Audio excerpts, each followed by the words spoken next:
Hello, thank you for coming to check out my video. So I watched recently the video called Why People Quit Social Work and Leave the Field, the Truth. And this video was posted by Mind Your Society. So the video made me think of a few things. So this video that I am posting today, what I'm tackling here is a call to action. And I want those of you who are watching this to realize that it is not in your mind, right? This video is for DSPs, which are direct support professionals, and direct support professional supervisors in the human service, nonprofit, social service space. And the question is, why do frontline staff leave the fields? So that's what this video is about. And some of the topics that I will cover include, we're gonna talk about disillusionment, about checking in with yourself and your intuition. We're gonna talk about the root of burnout. We're gonna talk about where's the true impact of the nonprofits that we serve, that are here to serve the people and to serve the community. We're going to talk about social determinants of health, justice, corporate social responsibility, and we're going to talk about the topic of injustice as well. And we're going to talk a little bit about white supremacy in these organizations. So, disillusionment. In my experience and in my journey, and what some of you may or may not realize, is if you look around, and I'm from New York City, right? But if you look around, you'll see that there's segregation in our human service field. You'll see disproportionately in many of the organizations, the frontline staff, the ones who provide the care, whether you're working with the developmentally disabled population, whether you're working with children, their families, substance use, these different populations, different service settings and treatment. The front line, the ones who are doing the direct work, the case management, are pretty much Black and brown people, and more specifically women. Then as we move up, the managers of the frontline staff are usually women as well, Black and brown women. As we go up the chain of leadership of the organizational chart, we begin to see less Black and brown and more white. And this is perpetuated over time. If you just look at a single organization, you may see that over time, although once in a while you may see a Black or brown woman or man in a administrative or executive level, that's not the norm. And this, you have to stop and think about that doesn't add up. If you have historically Black and brown women in the front lines, where is the gap? What is the wall that limits that growth? And of course, everyone may not want to be anything but a frontline staff, and that's fine and that's beautiful if that's what you know about yourself and that's what you want. But what about those of us who aspire to grow with the organization? Where is the opportunity for the growth, and what is going on there? So I find that a lot of people who do come into the field are very young, and you come into human services and you feel like you want to change the world, you can make a difference. And then of course you may, especially if you're coming out, some of these programs require you to have a bachelor's degree at minimum, because you need to write case notes and things like that too, run meetings, deal with a multidisciplinary team, including clinicians and things like that, going into people's homes, understanding how to maintain safe in the community, how to implement service plans for people. So you're coming out with this skill set. The pay doesn't match the degree. and you have stars in your eyes, you're feeling, you know, hopeful, and then then that's where the disillusionment may come in, when you realize some of the expectations, some of the treatment, and the actual wall that is literally there for you, that most people cannot figure out how to break through, and they leave the field. It's really well known that as certain nonprofits start to fight across the United States for rights for the work, well, not necessarily rights, but for higher pay for the workers. This came on the back of certain states, including New York State, raising the living wage for food service workers. So you have some food service workers who get paid more than direct support staff. And this is the argument, but I find that the organizations don't go deep enough to really show what the social impact is against the marginalized people who live in the same communities with the people that they serve, how deep it goes. Of course, we know when you don't pay people well, they're gonna leave. And if the McDonald's is paying more, then they will go to McDonald's. However, that's scratching the surface, right? To say, okay, well, now the people we serve, they depend on the support staff. Absolutely, that's clear. Let's go deeper. But when we go deeper, we might have to deal with a few ugly truths. So we have such a surface level situation. We're not beginning to address the justice and the injustice. So social determinants of health, some people may be familiar with that. It's something that is being discussed outside of this field. They're starting to, and when I say they, I mean like government officials, researchers, the people who come out with policies and best practices at different levels. And I should do a video about that too, to help direct support staff, frontline staff understand the structures of these systems, because it's very important, because that's something that's empowering when you understand not just what your daily tasks are, but why it's like that.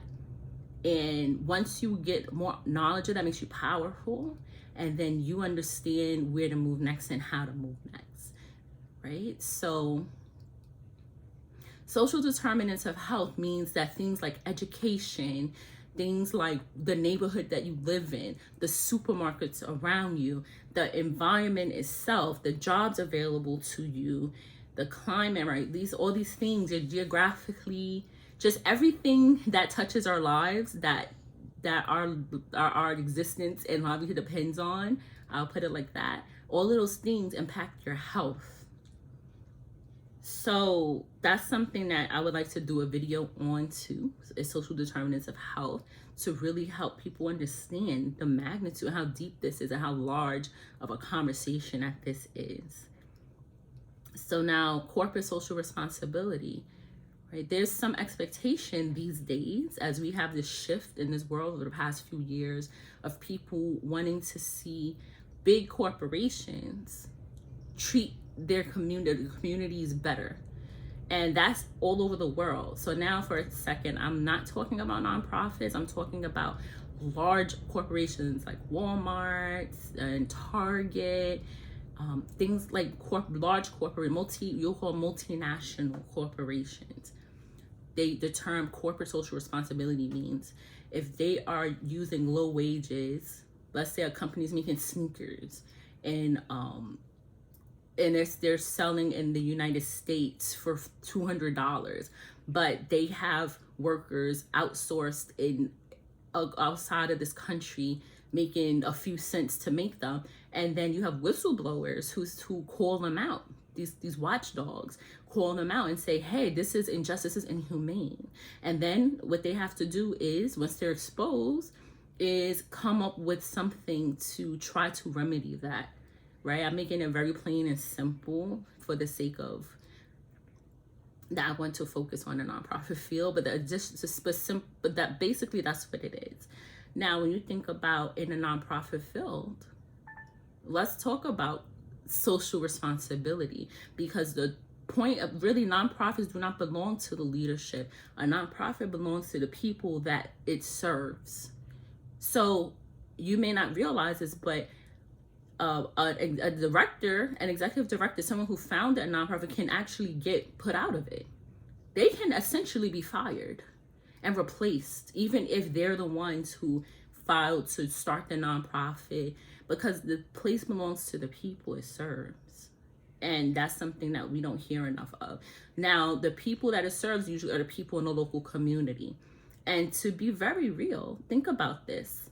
A lot of people who work in the nonprofits on the front line, like I may have said a few minutes ago, also live in the same neighborhoods and are impacted by the same injustices, the same disadvantages as the people that they're serving. So if an organization is serious about making a difference for a community, why aren't we looking for more? Why don't we require more of them to figure out more innovative ways to support the staff, right, as well? And then we can say, oh, it's money, but what if it is money? Where's the innovation? Like, how do we take the campaigns to get higher wages, living wages for staff, and let's deepen what we're talking about?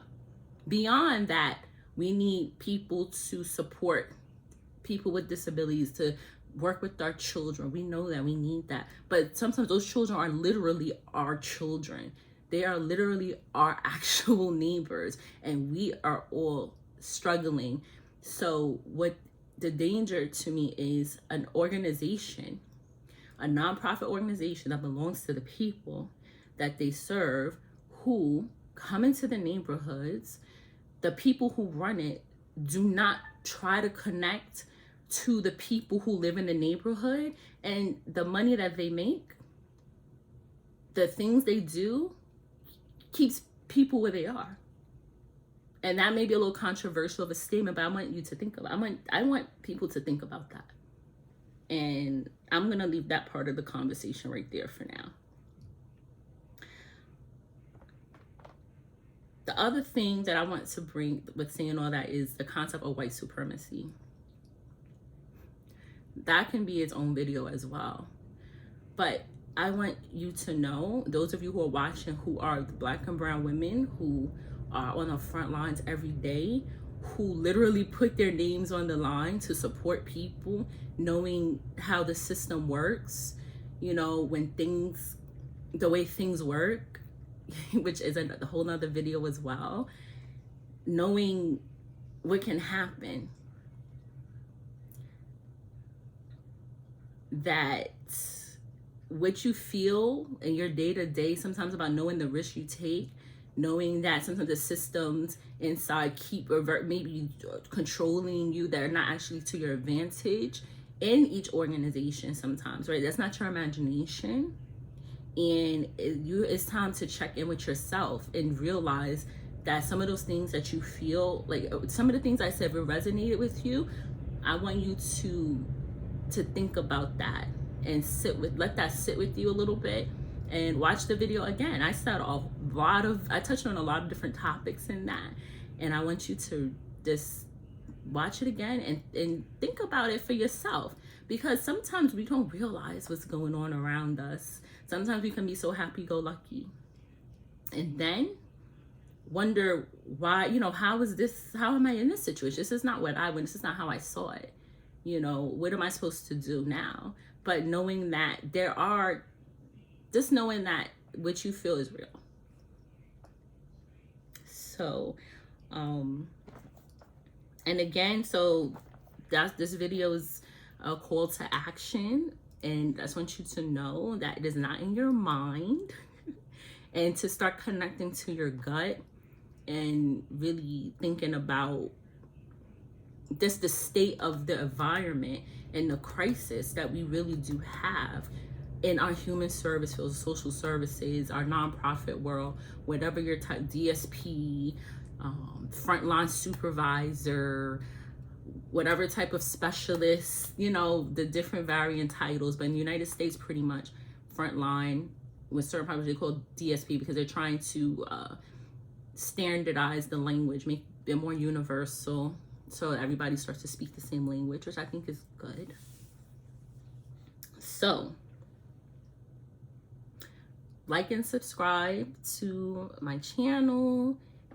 sign up for notifications, and I'm going to go over some of these things again. Like I said, some of the videos that I would like to make next would talk more about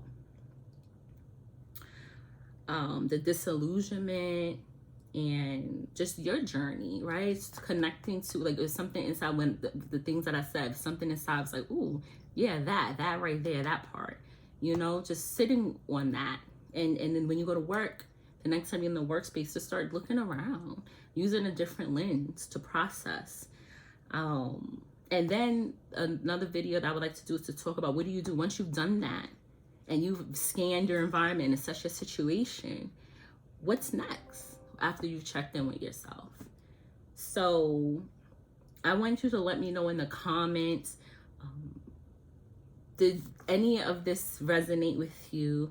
And how does it make you feel? Like, what feelings show up inside of, you know, what feelings are emerging or coming up inside of you when we think about this situation and these topics? And where are you in your journey? And what questions do you have? Because I have many, many stories, over 15 years of experience. Started out as a direct support staff and moving all around these organizations at different levels, director, compliance, all types of consulting. So I would love to, you know, share some more of my journey with you. I didn't really get into it here, but I really want this to be something I want to make the impact. I want this channel to make the impact, and I want to build a community of people who know it's okay to feel and to call it out, call a thing. And then we figure out what to do with that thing. And there are things and ways. So, yeah, so thank you for watching. Like and subscribe, and sign up for notifications. And thank you for your time and consideration. And I look forward to your comments and feedback.